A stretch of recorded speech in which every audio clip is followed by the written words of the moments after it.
Thank you, Preacher Ja. Praise the Lord. Magandang hapon ho sa bawat isa. Good afternoon. Sana ay buhay na buhay. Sana gising na gising. Sana ay buhay ang dugo, no? Sa May 1, yung mga men natin ay isang magandang bagay na makapelowship po natin, yung mga men po natin, kahit na paano pa rin, no? At least, yung mga asawa na babae, sana payagan nyo yung ibang mga kalalakihan, no? Payagan ninyo, ha? Kasi pinapangako ko sa inyo, pag uwi nila, mainit lalo ang pagmamahal na ibibigay sa inyo, ha? Kaya at least, meron kami mga pagtuturo doon, no? Hindi lang naman baptism, hindi lang naman kainan, kundi may mga sharing about sa mga asawa po, no? Ilalagyan po natin ng ganon. Kaya payagan nyo na po, ha? Yung mga nag-aalinlangan. Kaya at least kahit paano malaking bagay po yan, no? Sa mga lalaki po. And then sa mga young people, meron din sila sa uno. Okay, pagkatapos po ng Grand Choir, ay sana po yung mga sumali doon, tuloy nyo lang yung choir dito po natin. Makabalik kayo, mas the best po yun. No? Mag-meeting po kami na suggest ni Ma'am Merly doon sa mga leaders sa music na kung saan ay magtutulungan. No? Na si Sir Bea, si Sir Yeye, si Sir Ara, na Ma'am Merly, Preacher TJ. Sa music ay lalaanan natin ng meeting po. No? Maganda po yun talagang lalo pa natin ini-improve ang ating music. Sana marinig niyo po yung isang mensahe ko, the highest form of worship. Baka matagal ka ng Kristiyano, hindi mo pa naiintindihan yung mataas na anyo ng pagsamba. Meron nung mataas na anyo na pagsamba, mga kapatid. Ang pagsamba po natin ay isinasama po natin yung music po natin. Yung pagpuri, at pag-awit sa Panginoon. Anong silbi ng ganda ng lahat na nakikita natin sa paligid kung hindi natin binibigay yung mataas na anyo ng pagsamba sa Diyos? Hindi pwedeng yung makaraos lang po ang gawain ay okay na sa atin, no? Kaya sana marinig niyo isang araw po yan. Okay, ngayon ay dadako na po tayo sa pag-aaral. Handa na ba tayo makinig? Amen? Tingnan natin yung Psalms 90 tsaka Psalms 91. May hugutin tayong dalawang verse po dyan sa dalawang chapter. Okay. 90, verse 14 muna. Okay, verse 14. Ayan. Sige po, tayong lahat ay tumayo. Pagkatapos ng verse 14, pupunta tayo sa chapter 91, verse 60 naman. Okay. Sabay-sabay po tayong natin basahin po ito. Okay, ito po yung wika ng hari po, mga alagad ng Panginoon, tao ng Diyos. Okay, tingnan po natin po ang verse 14. Sabay-sabay tayo. Ready? Begin. O satisfy us early with thy mercy, that they may rejoice and be glad all our days. Okay, no? Binanggit po dyan, all our days. O satisfy us. Yan po yung hiling ng manunulat na busugin siya, masatisfy siya ng kagandahang loob ng Diyos sa lahat ng araw ng kanyang buhay po. No? At ito'y pumayag naman ng Diyos at gusto nga ng Diyos po yan. Sa 91, tingnan po natin ang 91. Okay. 91 verse 16. Okay. Ito po ang pangako ng Diyos sa mga nananahan sa Kanya, sa mga nananatili sa Kanya. Okay, verse 16. Ready? Begin. With long life will I satisfy him and show him my salvation. Pinamagatan natin, malapit to sa awitin na pinamagatan natin, only God can satisfy our soul. Ito po yung ating title. Only God can satisfy our soul. Tayo po yumuko at manalangin. Dakilan Diyos, naway makita namin kung saan ba kami nasisihan sa buhay. Kung ano nagiging pangkontento ng aming buhay, ng aming kaluluwa. At sana makita po namin na Ikaw lang, O Diyos, ang magbibigay kasiyahan sa bawat kaluluwa ng tao. Gamitin mong mensaheng ito, Panginoon. Kausapin mo po kami. Marami kaming hinahangad pa sa mundong ito. Pero Panginoon, bakit pa kami lilingaling at maghahanap-hanap pa kung Ikaw lang naman din talaga ang magbibigay kontento ng aming buhay. Gamitin mo ang pangangaral na ito, O Diyos. Kausapin mo sa bawat talata na mahayag at sa bawat puntos na masasabi, Panginoon. Kausapin mo po kami sa biyaya at tulong ng Holy Spirit. Maraming salamat, O Diyos. Ito pong aming dalangin, Ama, sa pangalan ni Jesus. Amen. Okay. Tanging Diyos lamang ang makapagbibigay o para masiyahan ang ating kaluluwa. Only God can satisfy our soul. Dun sa 2 talata, dun sa verse 90, dyan din yung So teach us the number our days that they may apply our hearts unto wisdom. Dyan din sa verse 90. Okay, no? In verse 12 yun, in verse 14, ang sabi ng writer, O satisfy us early with thy mercy, O kagandahang loob. Lord, busugin mo kami. No? And then, ang sabi, with may rejoice and be glad all our days. Sa lahat ng kanilang araw-araw, ang sabi, Lord, mabusog kami, masatisfied kami, Panginoon, ng iyong mga kagandahang loob. Yun yung kanyang hinihiling. And then pagdating sa verse 16, dun sa kabilang chapter, 91:16, na kung titingnan nyo yung chapter 91, may pinangako ang Diyos sa mga nananahan sa Kanya, sa mga umaasa sa Kanya, sa Panginoon, na isang pangako with long life, with a satisfy, I satisfy Him. Ang sabi, aking bubusugin siya ng mahabang buhay at ipakikita ko ang aking pagliligtas po sa Kanya. No? Dito mga kapatid, sa buhay po natin, dapat lalo natin makita ito na tanging Diyos lamang talaga. Kahit paikot-ikutin natin ang ating buhay sa mundong ito, tanging Diyos lamang ang makapagbibigay kasiyahan sa atin lahat. Amen, kapatid? Siya lang ho talaga. Bakit, Pastor? Sino ba may likha ng kaluluwa? Pera ba? Trabaho ba? Kayamanan ba? Sino ba may likha ng puso natin? Sino ba humugis ng puso natin? Di ba Diyos din, amen? Kumbaga siya ang lumikha niyan eh. Siya ang gumawa niyan. Kumbaga hindi mabubuo ang isang sasakyan kung walang ekspertong gumawa. Tama? Ganon din, hindi tayo mabubuo kung walang ekspertong gumawa. Alam ng mga gumawa kung anong depekto nun. Alam ng mga gumawa kung ano ang dapat gawin pa ron. Ganon din sa puso't kaluwa't pagkatao po natin, mga kapatid. Hindi tayo masisihan ng maraming bagay na material sa mundo, mga kapatid. Meron, konti lang yan. At minsan maglalaho din ho yan. Tanging Diyos lamang ang makapagbigay kasiyahan sa puso at kaluluwa natin. Amen? Kumbaga yung word na kasiyahan, satisfaction or contentment.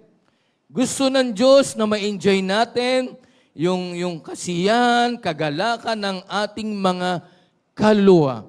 Hanap-hanapin natin sa maraming bagay. Laging ibibigay ng Diyos ang kabiguan, mga kapatid. Marami nang yumaman at yumaman, hindi rin naging masaya. Tama ba? Hindi masamang maging mayaman, hindi masamang sumikat, hindi masamang makuha ang lahat ng kangriyan sa buhay.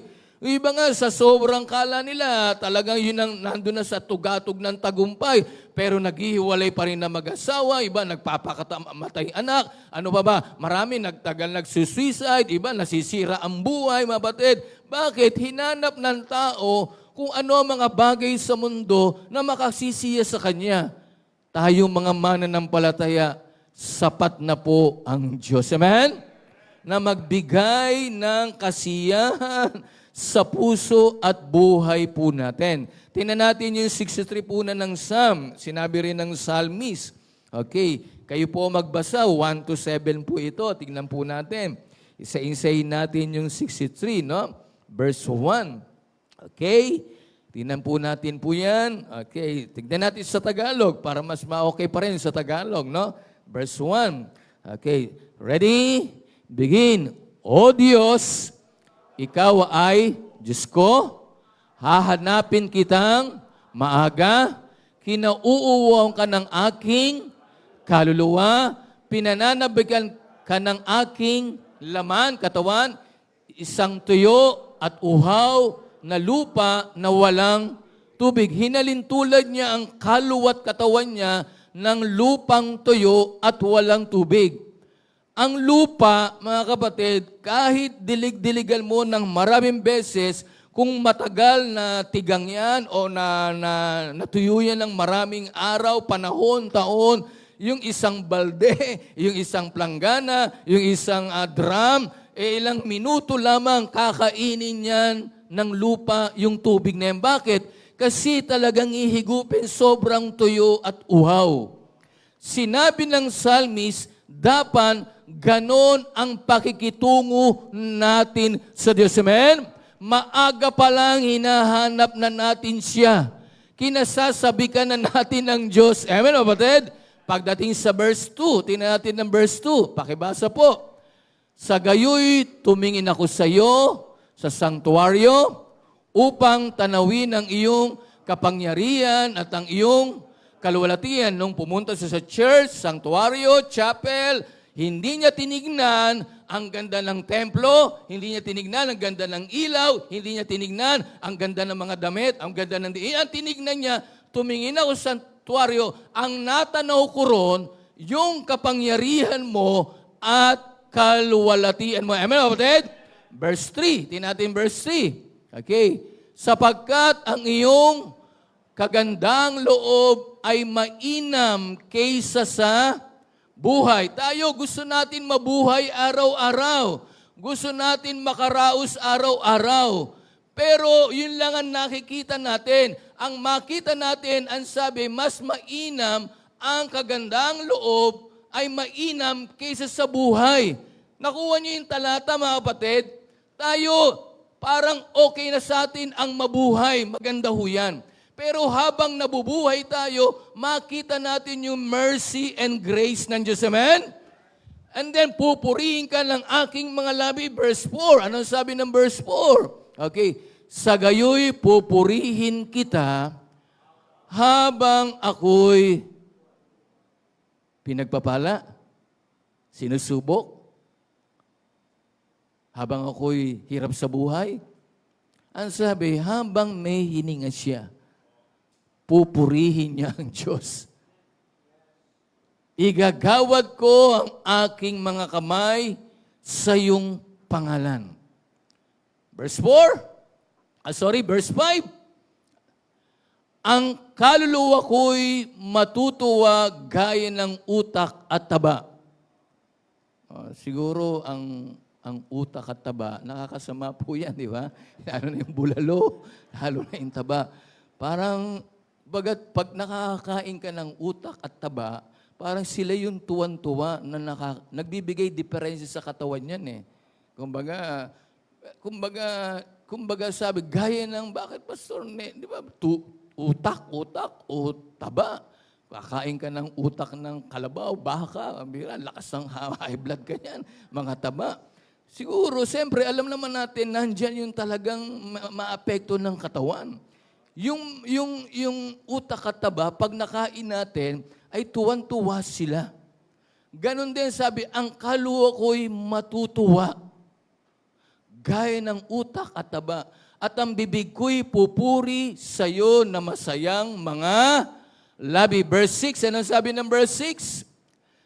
Pagka naalala kita sa aking, saan daw inaalala niya? Sabi ng psalmist, sa church lang? Sa labas lang? Even sa higaan. Amen, mga kapatid? Ginugunita kita o inaalala kita sa pagbabantay sa gabi. Salamat, bantay tayo sa gabi. Amen?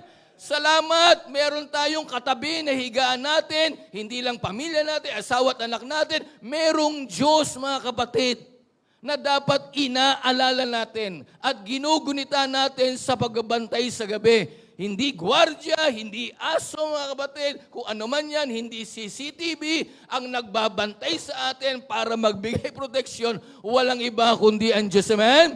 Doon siya nakukontento. Doon siya nagiging sapat, mga kapatid. Sabi ng sumulat, verse 7. Anong sabi ng verse 7? Okay? Sapagkat naging katulong kita. Wow! Walang bagay sa buhay at takbo ng buhay natin na hindi tayo tinulungan ng Diyos. Sa lilim o lilim na mga pakpak mo'y nagagalak ako. Lord, saya-saya ko na. Tutuwa ako dahil nandun yung protection mo sa buhay namin, pamilya. Tinutulungan mo ko, Panginoon. Alam niyo, mga kapatid, ang sarap masatisfy. Masaya ka dahil merong Diyos ka dapat sa buhay mo. Siya lang talaga po eh. Kung nananamin natin yung everyday, ang Diyos, mga kapatid, kung titingnan natin ang kabutihan at kadakilaan niya, mapapawi ang lahat ng isiniisip mo sa buhay. Sapat na po na binabantayan ka ng Diyos araw-araw. Kahit may mga problema ka, alam mo na may kasama ka sa buhay. Only God can satisfy our soul. Yung Mark 8:4, bago ko bigay yung 4 na puntos po, bibilisan ko na rin po. Mark 8:4, ito po, pansinin niyo po, itong chapter 8 na to, ang Panginoon nag-aalala sa mga tao na gutom na po sila. Gusto nang pauwiin, pero sabi ng Panginoon, huwag mo muna silang pauwiin. Ayokong mapagod sila, ayokong magutom sila. Kaya mahalaga sa Diyos, physically, spiritually, pinuprovide ng Panginoon. Pero ito, pansin niyo yung mga disipulo po, mga kapatid. Ang sabi, and his disciple answer him. Nagtanong yung mga disciple. Kasi parang gusto nilang pauwiin yung libo-libong tao. Kaya lang gutom sila. Ang sabi ng, from whence can a man satisfy this man with bread here in the wilderness? Kaya ba ng mga taong ito na pakainin sa wilderness? Parang tanong din ng bayang Israel eh. Kaya ba magpakain ng Diyos sa wilderness ng tinapay at karne? Tinatanong ng alagad, parang nagdududa ang alagad, mga kapatid, parang hindi sila kontento sa Panginoon, nakasama nila naman ang Panginoon, makakain ba ng mga tinapay itong mga to na sa lugar ng wilderness? Kapatid, dito, gusto ko ipakita sa inyo, mga kapatid, kapag ang Diyos ay kasama natin, dapat masaya na tayo lagi doon. Oo, pwedeng gamitin ang mga bagay-bagay sa mundo. O biyaya, o pagpapala. Pwedeng gamitin ng Diyos ang promotion para maging masaya tayo, makontento tayo. Pwedeng gamitin ng maraming bagay, blessing mga kapatid. Pero tandaan natin, dapat lulundo pa rin. Lulundo pa rin ang puso't kalwa natin. Kaya ka nasiyahan, hindi dahil kung anong natanggap mo, kaya ka nasiyahan kasi pinaramdam sa iyo ng Diyos ang biyaya niya sa buhay mo. Amen? Only God can satisfy our soul. 4 na bagay po ito na gusto kong ibigay sa inyo. Number 1, Bakit nga ba ang Diyos? Bakit nga ba sa Diyos talaga? O siya mismo nagbibigay ng satisfaction sa buhay natin? Number one, God is credible. Ang Diyos po kapani-paniwala. Ang Diyos po, totoo, amen? Ang Diyos po mapagkakatiwalaan. God is credible, reliable, trustworthy, dependable, mga kapatid.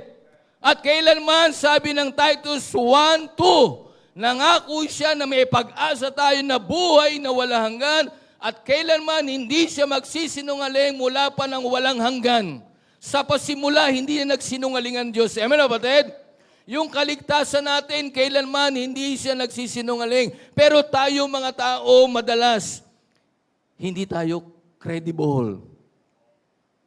Kaya hindi masatisfy ang kapwa natin kasi hindi minsan tayo kapani-paniwala. Pero sa Diyos, kapani-paniwala siya sa buhay po natin. At dapat ito talaga, mga kapatid, ang maging kakontentuhan ng buhay natin dahil ang Diyos, lagi siyang mapagkakatiwalaan. Noon, ngayon, walang simula, walang hanggan, ang Diyos pa rin ay talagang siya mismo ang pwedeng asahan sa buhay po natin.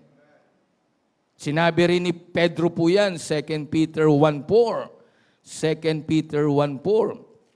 Dahil may pangako ang Diyos. Ang sabi ng 2 Peter 1:4, ang sabi ng talata, whereby are given unto us exceeding great and precious, sabi, promises.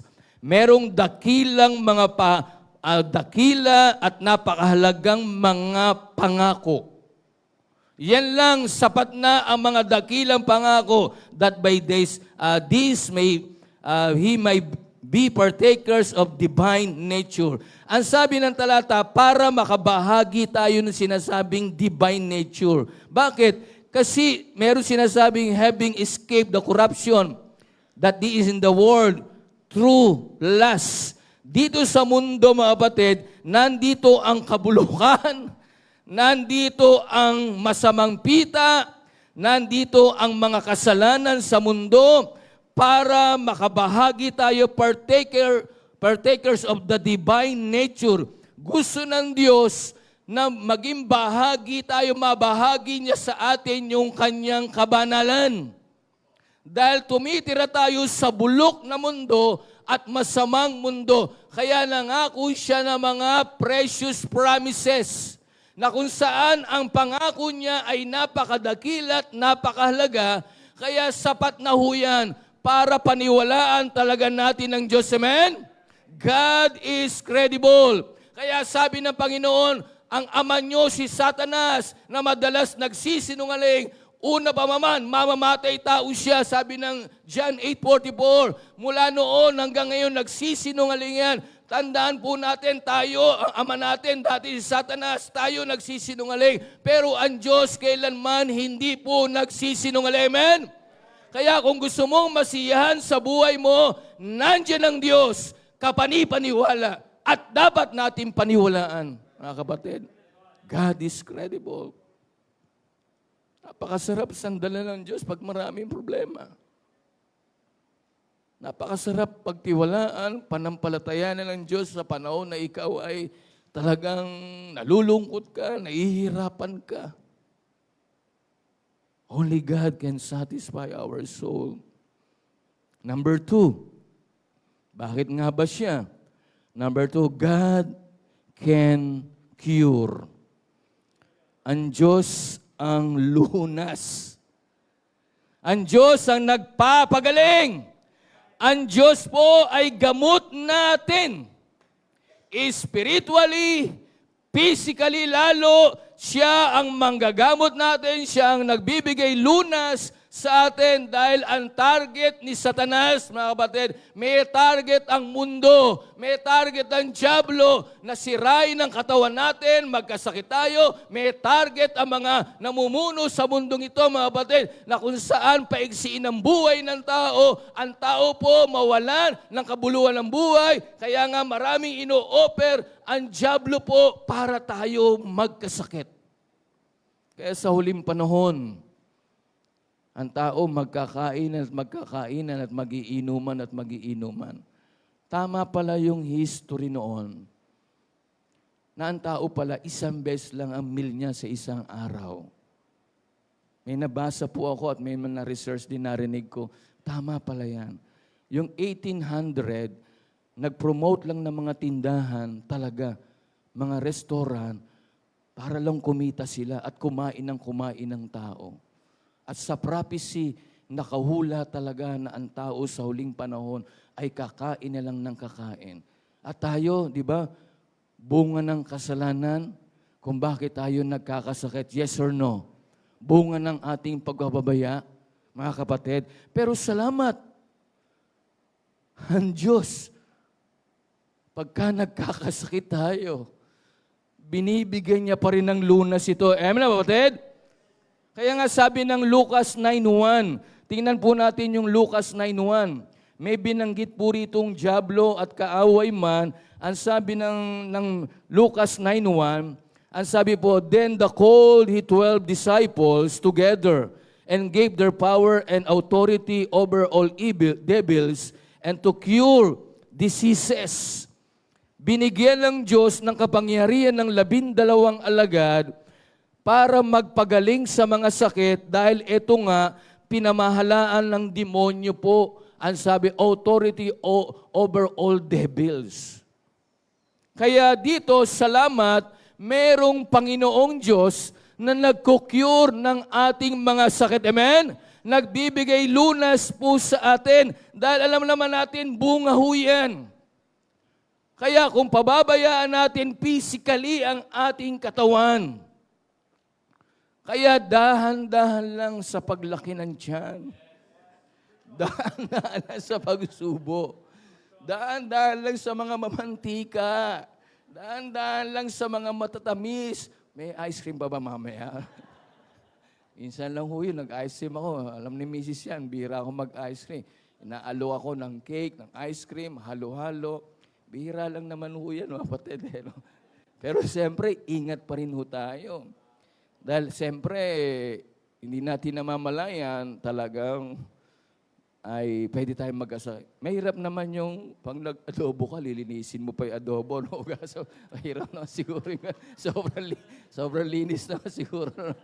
Wala nang toyo, wala nang suka, wala.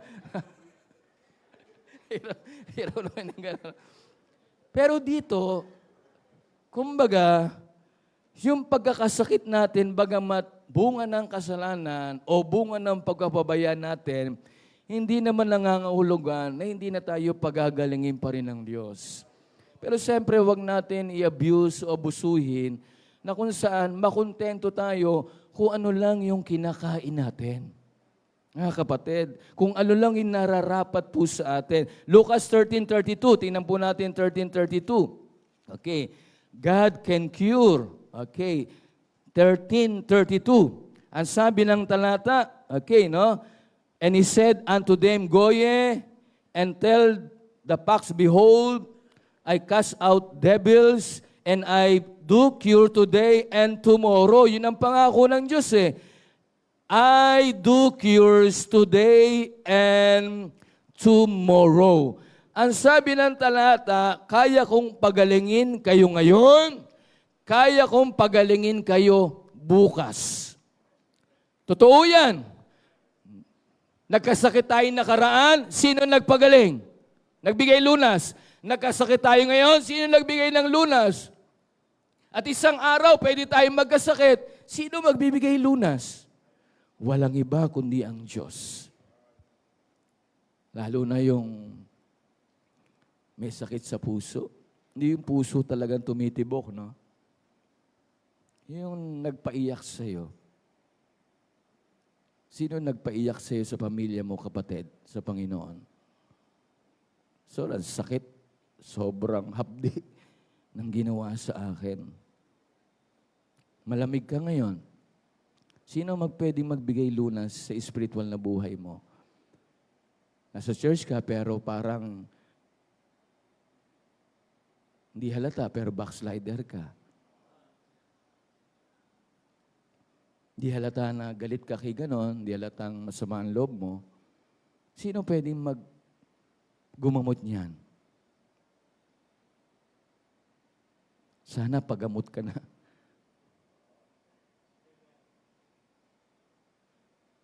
Sana pa-check up ka na.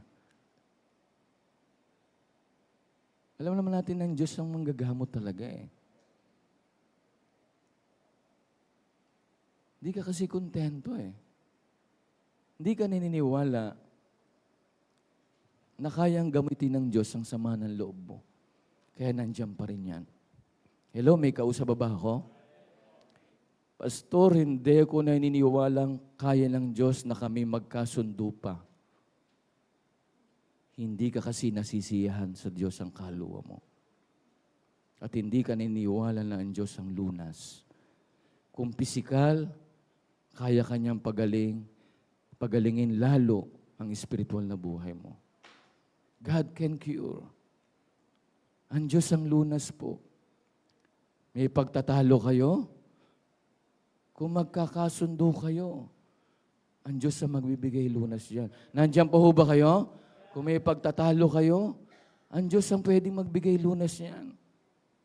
Bakit ayaw niyong lutasin? Ayaw niyong isolve yan. Kung meron man at kung malalim man. Kasi bakit? Hindi ka nakukontentong kaluluwa mo sa Diyos. At hindi mo nakita na ang Diyos kayang gamutin ang pusong nasugatan. Eh siya may gawa, sabi ko nga siya may gawa ng puso eh. Di ba siya rin na may sabi, ako ang susugat niyan, ako ang magpapagaling niyan. Amen? Kung nasusugatan ka sa ganung kalagayan, nasusugatan ka sa ganung pangyari, nasaktan ka, sumama ang loob mo, pero sabi ng Diyos, ako pa rin ang magpapagaling. Huwag mong limitahan ng Diyos na kung saan hindi kayang pagalingin ang puso natin. Pisikal, hindi nga nalilimitahan ng Diyos, how much more sa spiritual kaluluwa natin, mga batid. God can cure. Huwag nating hayaan na sumugat ng sumugat yung mga bagay na yan hanggang dumating ang Panginoon, hindi na nagamot yan. Kaya nga sabi nga, kahit anong ganda ng meron ng gawain ng Diyos, kung may mga sugat ang puso na hindi nagagamot, anong silbi na may church? Anong silbi ng dalawang mag-asawa na nasarapan ng pagkain kung mayroong pagtatalo at kung mayroong hidwaan at away? Mahirap sumubo ng kanin ulam. Naranasan niyo, mapatid, sa mga couples po. Pag merong hindi nagkikibuang kayo maghapon, parang ang hirap kumain. Ang hirap kumilos. Mga kapatid, pag hindi na-solve yung hapdi at sugat, ganon din sa church, sa bawat isa.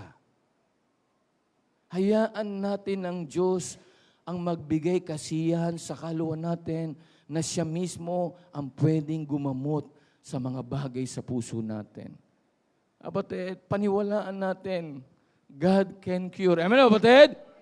Ang Diyos po ang lunas, mga kapatid. Kung naghahanap pa tayo ng ibang lunas, kapatid, humingi tayo ng tulong sa Diyos. Kung ikaw may Espiritu ng Diyos, siya may Espiritu ng Diyos, anong dahilan para hindi kayo magkasundo? Isa Espiritu niya, isa Espiritu nito, ano ang problema? Parehas naman may Espiritu ng Diyos. Huwag masayang yung kapangyarihan ng Diyos Tira mo, lahat na may sakit nun, pinagaling ng Panginoon. No? Lahat ng mga nangyayari doon, mga milagro, binigyan ng lunas ng Diyos. Ito pa kaya sa buhay po natin nung nakakilala tayo sa Diyos. Number 3 na tayo. Nandiyan pa ho ba kayo? Only God can satisfy our soul. Una, God is credible. God can cure. Number 3, God gives comfort. God gives comfort. Ang Diyos po ay nagbibigay ng kaaliwan. Kung dumadanas ka man ng hirap, sama ng loob, problema, pagsubok, nahihirapan ka sa buhay, huwag ka mag-alala. Kaya kang pasiyahin ng Diyos. Kaya kang pasayahin ng Diyos. Dahil siya ang magbibigay ng comfort po sa atin. Amen? Sa Bible, kilala po natin si Job chapter 2. Tingnan po natin ang Job chapter 2. Alam niyo ang kagandahan. Di ba lagi natin sinasabi yung mga friends natin, malaking tulong pala yung talagang kaibigan. Ayan, panahon ni Job chapter 2 verse 11. Tingnan niyo yung verse 11. Ito, pwede natin ipagmalaki yung mga kaibigan po natin. Pero siyempre, babalansin din natin na kaya din nilang makapagbigay comfort sa atin yung mga nagiging kaibigan natin, kapatiran man kaibigan, tulad po ni Job. Pansinin po natin itong talatang ito. No? Now, when Job, 3 friends, heard on all this evil that he was come upon him, nalaman nila at nabalitaan ng 3 kaibigan na si Job ganun na nangyari. Alam na natin nangyari kay Job. They came everyone. Pumunta sila bawat isa from his own place. Iba-ibang lugar, kanya-kanya lang pumunta sila. Si Eliphaz, and then si Bildad, si Shuhite, si Sopar, no? For that he made one appointment. Isa lang yung appointment nila together. To come to mourn with him and to comfort him. Mabigat yung nangyari kay Job.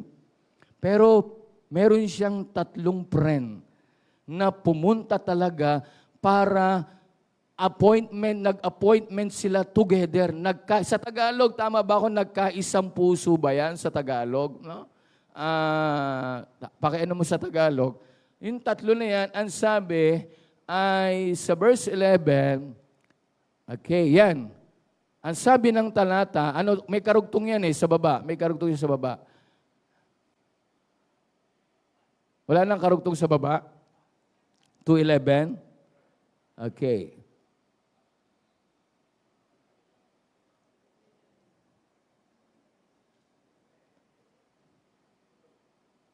Yan. Meron ba? 2:11? Yun, tama. Okay. Yun yung karugtong na 11, ha? Ang sabi, sila'y nagkakaisang loob. Hindi, bagamat may mga payo yung 3 na ginats, pinagbintangan si Job, kasi ikaw, ganito ka, Job, ganito. Isa naman, positive ang approach, iba, negative. Bagamat hindi perfecto yung kaibigan. Pero ang kagandahan sa mga kaibigan nito, mga batid, nagbigay comfort para aliwin siya. Hello? Nandiyan pa ho ba, mga batid? Maganda rin maraming kaibigan, amen? Lalo sa church, salamat. Pag may mga nagkakasakit, dumadalaw, tumutulong, tama lang naman ho yan Kino-comfort po tayo kapag nasa kalagayan tayong hindi maganda. At hindi natapos po yan sa last chapter. Yung 3 na yan, mabatid, talagang inutusan ng Diyos para i-comfort. And then yung ibang kaibigan, kaya na doble ang kayamanan ni Job kasi meron siyang mga kaibigan na kung saan dumamay at nag-comfort sa kanya. Amen, mabatid? Ngayon, eto ngayon ang negative. Magandang may kaibigan, pero may kakulangan pa rin sila. May kakapusan pa rin sila. Hindi ka, minsan kahit tulungan ka na, minsan parang hindi ka pa rin kontento sa tulong nila. May mga ganong tao. Pero ang Diyos, mga batid, laging nagbibigay comfort sa puso at buhay natin. Pero ulitin ko, masarap at maganda na merong kaibigan. Lalo na kung kasama mo noon hanggang ngayon, mahirap ang buhay mo, masagana ang buhay mo, kasama mo pa rin sila. Amen? Magkaroon ng problema o hindi problema, kasama mo pa rin sila. Ano man ang kalagayan mo, nandun pa rin sila sa tabi. Ano man ang sitwasyon mo, nandun pa rin. Yun ang magandang kaibigan. Nagkamali ka, handa kanilang rebukein. Yan ang magandang kaibigan. Amen? Kaya, mga kapatid, ngayon, ang point ko lamang dito, mga kapatid, totoo na ang Diyos o mga tao, kapwa natin, ay nagbibigay comfort. Pero alam naman natin, merong limitasyon po yan. Kaya nga sabi ng Panginoon o ni Psalmist 23 ng Psalms, di ba, verse 4, sabi niya, may binanggit ditong 23 verse 4, nandun yung surely goodness, di ba? Ang sabi po dyan, 23 verse 4, tsaka verse 6. Ang sabi ng talata, verse 4, I do walk through the valley of the shadow of death, I will fear no evil, for Thou art with me, thy rod and thy staff, they comfort me. Ang sarap dumating sa buhay natin, kahit sa liliw ng kamatayan, nandoon ang Diyos sa atin. Amen, kapatid? Hindi lang uyan, kahit pinapalo na tayo, merong rod, pamalo, yung pamalo ng Diyos, yung hataw ng Diyos, yung pa rin ang nagbibigay comfort sa atin. Amen? Kapag pinapalo ka, kasi mahal ka ng Diyos. Hayaan mo maging comfort yan ng buhay mo. Ayaw ng Diyos na mapalayo tayo, ayaw ng Diyos na tubigay sa ulo natin, ayaw ng Diyos na talagang masama maging buhay natin. Kaya ang Diyos, ang sabi, pumapalo, meron siyang tungkod. Yan tungkod na yan ay pang-aliw niya sa atin. Kung ako lang masusunod, Lord, isang kasalanan lang, paluhin mo na ako. Kasi pagka maraming kasalanan tayong ginagawa, parang nawiwili na tayo eh. Dahil tingin natin, walang hataw kagad eh. Pero siyempre, Diyos pa rin, mas marunong pa rin ang Diyos. Nandiyon yung pagpapainuhod pa rin ng Diyos. Pero sarap isipin, Lord, isang kasalanan lang ha. Sana para hindi na madoblit, maulit ito. Kapatid, yung pamalo o yung hataw ay nagiging comfort po sa atin ho ng Diyos yan. Doon makontento tayo.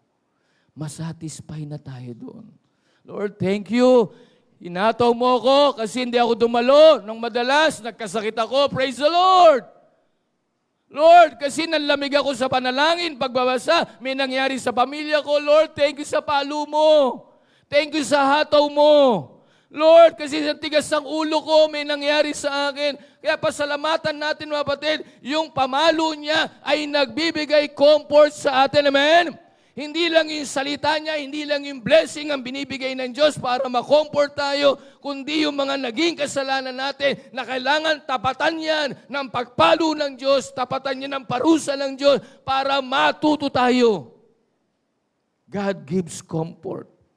Kaya nga sabi niya, surely goodness and mercy shall follow me all the days of my life. Yung kabutihan ng Diyos, awa ng Diyos, sumusunod sa Kanya. Ang sabi ng talata, yun na nagbibigay comfort po. Ito, merong 2 talata sa 2 Corinthians bago bigay yung last point po natin. 2 Corinthians chapter 7, dito may matututunan tayo sa sinabi ni Pablo po. Alam na natin ang buhay ng mga taga-Korinto po. Ito po sa 7:3-4. Okay, 7:3-4. Tingnan natin uli sa Tagalog. Verse 3. Okay. Ang sabi ni Paul, hindi ko sinasabi ito upang kayo'y hatulan. Bagamat ang buhay ng Korinto, sinasabihan niya, pero sabi ni Pablo, ayoko kayong hatulan. Sapagkat sinasabi na ng una, kayo'y nasa aming mga puso. Oo, may pagkukulang kayo, o may mali kayo, pero sabi ni Pablo, nasa puso namin kayo. upang magkasamang mamatay at magkasamang mabuhay. Ang sabi ni Pablo, gusto ko kayong makasama, hindi lang sa buhay, pati na rin sa kamatayan. Ano ibig sabihin yan? Magandang magkakasama po tayo, hindi lang sa pagpapala. Magkakasama tayo kahit tayo'y merong nangyayaring hindi maganda. Hello? Huwag tayo magsama dahil magkakasundo lang tayo. Huwag tayo magkasama dahil mga buhay pa tayo. Huwag tayo magsama-sama dahil okay ang buhay natin. Ang sabi, magkakasama tayong mamatay at magkakasama tayong mabuhay. Minsan namimili tayo ng kasamang papabor sa atin. Namimili tayo ng tao na kakampihan natin at didikitan natin. Ako, sabi ko nga, nung nabubuhay si Pem, ayoko maramdaman niya na ako ay dikit na dikit sa victory. Bagamat alam ko naman hindi naramdaman ni Pem yun, sa akin, ayoko maparamdam sa kanya. Dahil alam ko, isa lang ang pastor. At kung may senior pastor, kahit nawala si Pem, pumalit si Bishop, hindi ako nagdidikit sa inyo. Dahil ayoko makaramdam yung mga leader na yan. Dahil gusto ko ang isang attention lang ang ibibigay ng mga membro sa isang pastor na meron siya. Hello? Baka tayo, maraming pinapastor pa tayo.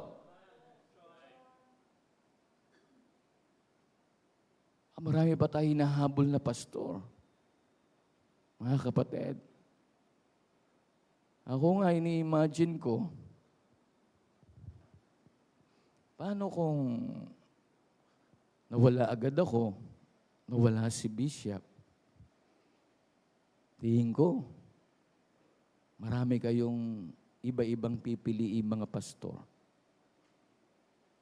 At pag nangyari yan, sira ang legacy ni Pastor Eni. Kaya kung ano ang pastor natin ngayon at may senior bishop tayo, yun ang ating sundin. Doon tayo dumikit. Kasi, mga kapatid, magandang makasama natin. Lahat tayo magkakasama rito. May problema, sana magkakasama pa rin tayo. Pagpalain pa ang church, lumago, magkakasama pa rin tayo. Ako, sabi ko, ni-imagine ko nga, sabi ko, o nga no, kung nawala ako, nawala na si Bishop, ano kaya ang pwedeng mangyari sa church?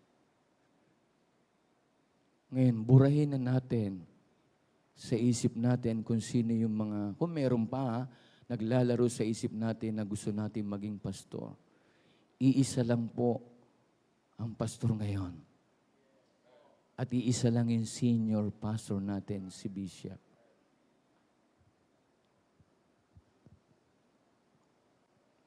Ngayon, mawala man ang mga leader natin, mawala naman si ganon, sino man ang mawala, pero ang Diyos pa rin. Nawala si Pastor Eni, kinomport tayo ng Diyos. Ginamit ang mahal na bishop para ipagpatuloy. Kung darating man ang panahon, kapatid, ang Diyos pa rin ang magbibigay comfort sa atin. Anong sabi ng verse 4? Tuloy natin yung verse 4. Diyan sa verse yan. Sabi niya, sabi ni Pablo, malaki ang katapangan ko. Nagsasalita sa inyo. Malaki ang aking kapurihan dahil sa inyo. Ako'y puspos, sabi ni Pablo, ako'y puspos ng kaaliwan. Nananagana sa katuwaan sa lahat ng aming kapigatian. Ang sabi ni Pablo, ang dami naming kapigatian. Pero sabi, puspos kami ng kaaliwan. Naintindihan niyo yung talata na yan, mga batid? Ang daming dinaanan ni Pablo sa buhay niya. Ang daming kapigatian. Pero sabi niya, puspos ako ng kaaliwan. Bakit? Alam ni Pablo na ang Diyos ang nagbibigay kaaliwan sa kanya. Amen? At sabi, nananagana sa katuwaan sa lahat ng aming kapigatian. Sa dami ng aming kapigatian, marami rin naman katuwaan na dumadating sa aming buhay. Marami rin naman nangyayaring kaaliwan sa aming buhay. Tayo mabatid, naka-steady na lang sa kapigatian. Naka-steady na lang sa problema. Nakalimutan natin ng Diyos ay handang i-comfort tayo. Amen? Kapatid, God gives comfort. 2 Corinthians chapter 1, atras lang natin. 2 Corinthians chapter 1, verse 3 and 4. Blessed be God, even the Father of Lord Jesus Christ, the Father of mercies, and the God of all, and around, the God of all comfort. Siya yung Diyos ng lahat, mga kapatid, na nag-aaliw sa atin. Wala nang ibang pwedeng mag-aliw sa atin. Iiwan tayo ng mga tao, iiwan tayo ng kaibigan natin, iiwan tayo ng pastor natin, o maraming mag-iiwan sa atin. Pero salamat, ang Diyos, siya ang nagiging comforter o mga aliw natin. God only can satisfy our soul. Then pagdating sa verse 4, bago ko bigay number 4, ang sabi ng talata, okay, verse 4, who comforted us in all our tribulation. Sabi niya, umaliw sa amin ang lahat kami, that they may be able comfort them which are in any trouble, by the comfort wherewith we ourselves are comforted of God. Sabi, inaliw kami ng Diyos sa lahat ng kapigatian namin. And then, yung mga doon sa napibigati, pwede rin daw nating aliwin dahil yung natanggap natin ng Diyos, kinomfort tayo ng Diyos, pwede nating ipasa sa mga nagdudusa at naghihirap. Ibig sabihin, mga batid, nakaranas tayo ng pag-aaliw ng Diyos, sana iparanas din natin sa tao na marunong tayo mag-encourage ng tao. Amen? Tulad ng kaibigan ni Job, anda siya, hindi siya iniwan pa rin ng kaibigan niya, nandun pa rin, pinagpala pa rin si Job, mga batid. Ganon din sa tao at sa tao, sa kapwa-kapwa, mga batid. Sana tayo po yung laging nagbibigay kaaliwan sa bawat isa. God gives comfort. Nandiyan pa ho ba kayo? And last point, only God can satisfy our soul. Bakit? God is credible. God can cure. God gives comfort. And last, God is complete. Naniniwala ba kayo kompleto ang Diyos? Perfect, full, absolute, loaded, enough. Maniniwala ba kayo ng Diyos kompletong-kompleto?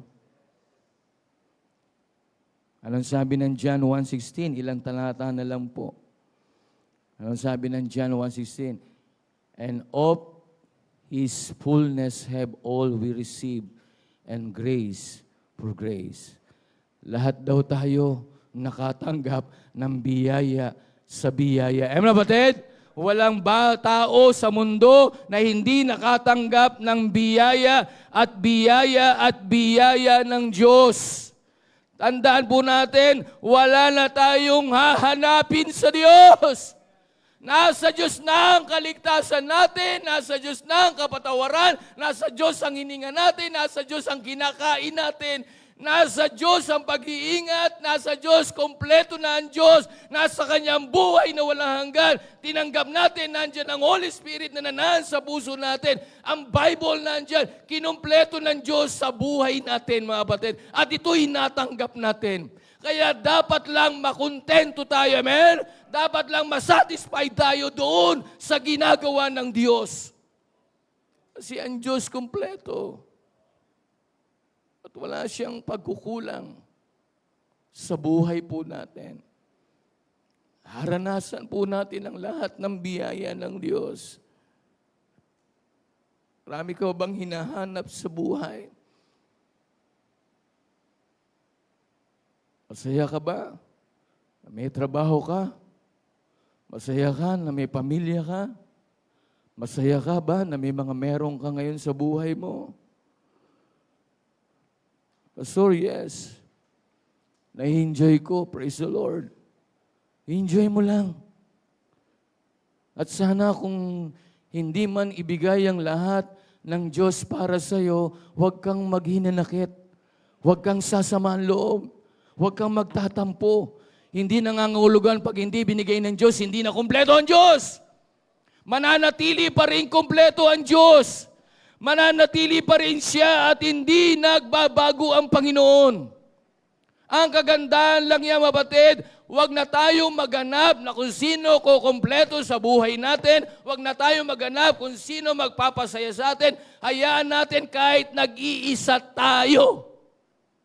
Nag-iisa ka sa bahay, nag-iisa ka sa opisina, nag-iisa ka sa kalsada, sa kotse, nag-iisa ka man, wala ka man kausap, hayaan mong ikaw ay masatisfy pa rin. Bakit? Ang Diyos hindi tayo iniwan at pinababayaan. Amen? Kompleto ang Diyos. Magganap ka ng bagay na may kakulangan. Kaya nga sabi ko nung Wednesday, sabay-sabay na tayong mag-quit. Kung alam mo na ang Diyos nagkulang sa'yo. Sabay-sabay na tayong bumitaw sa ministry. Kung alam mo na ang Diyos ay nagbigay katitisuran sa'yo. Sabay-sabay na tayong umayaw. Magwala na tayo sa mundo kung alam mo lang, kung makakita ka ng kapintasan sa Diyos mo. Pero hindi ka kailanman makakakita ng kapintasan sa Diyos natin. Kasi ang Diyos natin, kumpleto naman talaga. Ang problema lang, hindi lang tayo nakukontento sa kumpletuhan ng Diyos. Psalms, and then Lucas, di ko nabibigyan yung sa Lucas, pero alam natin sa Lucas 12, tingnan natin Psalms 86 verse 15, dito ko po tatapusin. Psalms 86, verse 15. Ang sabi ng talata, "But thou, O Lord, art a God of full compassion and gracious, long-suffering, and plenteous in mercy and truth." A God full of compassion. Ang Diyos, punong-puno ng kahabagan po sa atin. Amen, kapatid? Dami nating pagkukulang. Dami nating kapalpakan. Ang dami nating kasalanan. Ang dami nating mga mali. Pero kinukumpleto pa rin tayo ng Diyos. Konting hiling mo lang sa Diyos, pagka sobra ang Diyos, na gracious talaga, kaya niyang ibigay. Ang dami, alam naman natin, ang dami nating ginagawang mga mali. At hindi tayo karapat-dapat talaga. Pero ito, kinukumpleto ng Diyos sa mga pangailangan natin. Tinutustusan nga tayo. Sabi nga, God will provide. Ang Diyos nagpo-provide. Kaya tandaan po natin, ang Diyos lang ang magbibigay kasapatan sa atin. Amen? Na, ito yung sabi sa Lucas 12. Ang sabi ng mayaman, nagpakapagod. Ano sabi yan? Gagawa ko ng malaking bodega, lalagyan, gigiba ko. Ang sabi, yung aking butil, pag-aari, ilalagay ko ron. And then, sabi yan, tawag doon, magpapakasaya ako, talagang sabi niya, iinom ako, kakain ako, magpapakasaya ako. Pero ano sabi ng Diyos? Ngayong gabi, kukunin ko na ang iyong kaluluwa. Mapapakanino kaya ang lahat ng iyong kayamanang inipon? Ang tao po, kahit gaano mo kumpletuhin ang sarili mo, hindi ka pa rin masisiyahan sa buhay. Bakit? Kasi nakalimutan mo na ang Diyos ang pwedeng magpakumpleto ng buhay natin. Tandaan po natin, kapatid, God is complete. Sana itong mensahe na to, na makita natin ng Diyos. Ang siya lang papasaya ng buhay natin. Only God can satisfy our soul. Bakit? Number one, God is credible. God can cure. God gives comfort. And God is complete. Tayo po yumuko, tayo po yung manalangin. Dakilang Diyos, maraming salamat o aming Ama. Ikaw ang nagpapasiya sa aming buhay. Nagpapagalak. Ikaw, Panginoon, nagpapakontento ng aming buhay. At dapat ikaw lang naman talaga. Wala na pong iba. Dahil lahat ng bagay may kakulangan, may kakapusan at may limitasyon. Tulungan mo kami, Panginoon, sa aming mga buhay espiritual ay masiyahan na kami na lagi ka naming nakakasama sa aming buhay. Tulungan mo ang bawat isa, Panginoon. Kaya nagkakaroon po ng mga problema sa buhay dahil hindi nakukontento talaga ang isang tao. Ikaw at ikaw lamang, o aming Diyos, ang magbigay kasiyahan sa aming kaluluwa. Ausapin mo kami, Panginoon. Habang tayo nakabigit, nakayuko mga kapatid, only Jesus can satisfy your soul.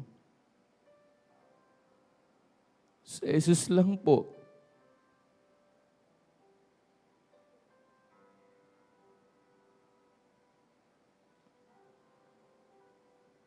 Kahit tambakan ka ng kayamanan, hindi ka pa rin magiging masaya dyan. Kahit tambakan ka ng maraming trabaho, ma-promote ka, hindi ka pa rin magiging masaya, titiyakin ko sa iyo. Kahit lahat ng sasakyan, makuha mo, anumang bagay sa mundong ito, hindi ibibigay sa iyo ng Diyos ng lubos na kasiyahan dahil hindi ng design ng Diyos na para masiyahan tayo sa buhay, kundi siya lamang at wala ng iba. Huwag natin siyang kalimutan. Huwag natin siyang baliwalain. Tayong lahat ay tumayo.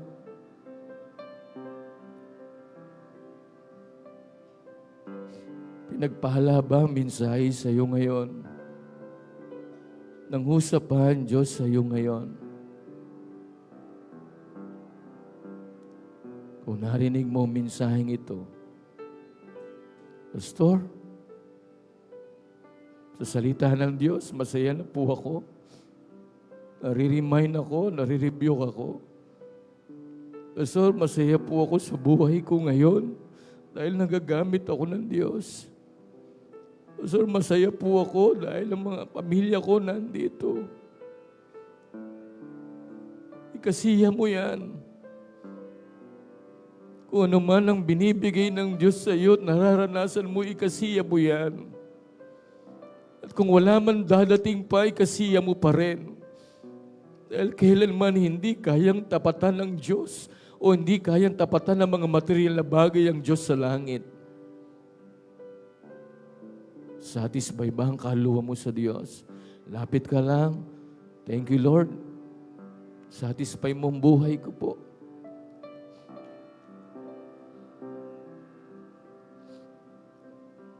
Maraming dumating man ng biyaya. Thank you, Lord.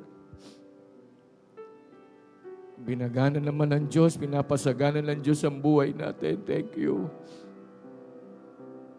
Nakakakain tayo ng masasarap, nakakarating tayo sa gusto natin puntahan. Thank you, Lord. Comparison sa buhay noon at buhay ngayon.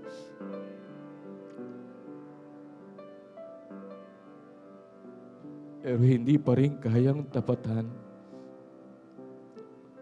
ang Diyos ng mga bagay na material sa mundong ito.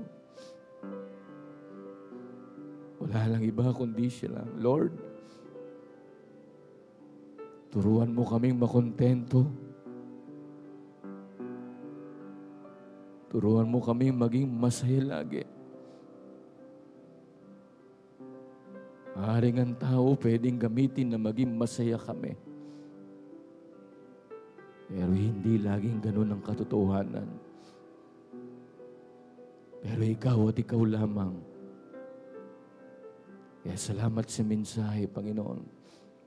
Busugin mo ang aming kaluluwa ng iyong kagandang loob. Pahabahin mo ang aming buhay, hindi para makinabang na material na bagay, kundi pahabain mo ang aming buhay sa mga bagay na tinatanggap naming espiritual. Salamat sa turo. Salamat sa mga mensaheng narinig po namin. Lagi mo kang patawarin at linisin, Panginoon. Kaya salamat sa church lagi, Panginoon. Kung tutusin, kinumpleto mo na to. Ang larawan at anyo ng church na ito. Mga officers, mga preachers, pastor na po, mga trabaho na po kami. Kung tutusin, kinumpleto mo na po ang gawain mo, Panginoon. Pero kung ano man ang mangyari, ikaw pa rin ang aming Diyos. Mawala man ang mga bagay-bagay dito sa lupa, ikaw ang dapat hindi mawala sa aming mga buhay. Salamat o Diyos, pagpalain mo po ang buhay po namin. Salamat sa mahal naming Bishop, Senior Bishop. Salamat sa pagmamahal, pag-aaruga niya noon hanggang ngayon. Salamat sa mga pastor na ginamit mo sa church na ito. Salamat sa aming Panginoon, sa kanyang pamilya. Lord, thank you lagi sa lahat ng ginagawa mo po sa iyong gawain, Panginoon. Ikaw ang nagpapasiya sa amin, ikaw ang nagbibigay kagalakan sa amin, kung bakit kami nandito lahat, hindi kani-kanino, kung bakit kami nandito lahat, dahil ikaw ang aming Diyos, na aming Panginoon. Salamat o Diyos, sa maghapong ginawa mo, sana lahat ng mga pangangaral na ito't salita mo, laging mabitbit namin sa aming puso, sa aming buhay. Purihin ka, Panginoon. Ito po ang aming dalangin, Ama, sa pangalan ng aming Panginoong Yesus. Amen? Praise the Lord. Tawagin ko leader.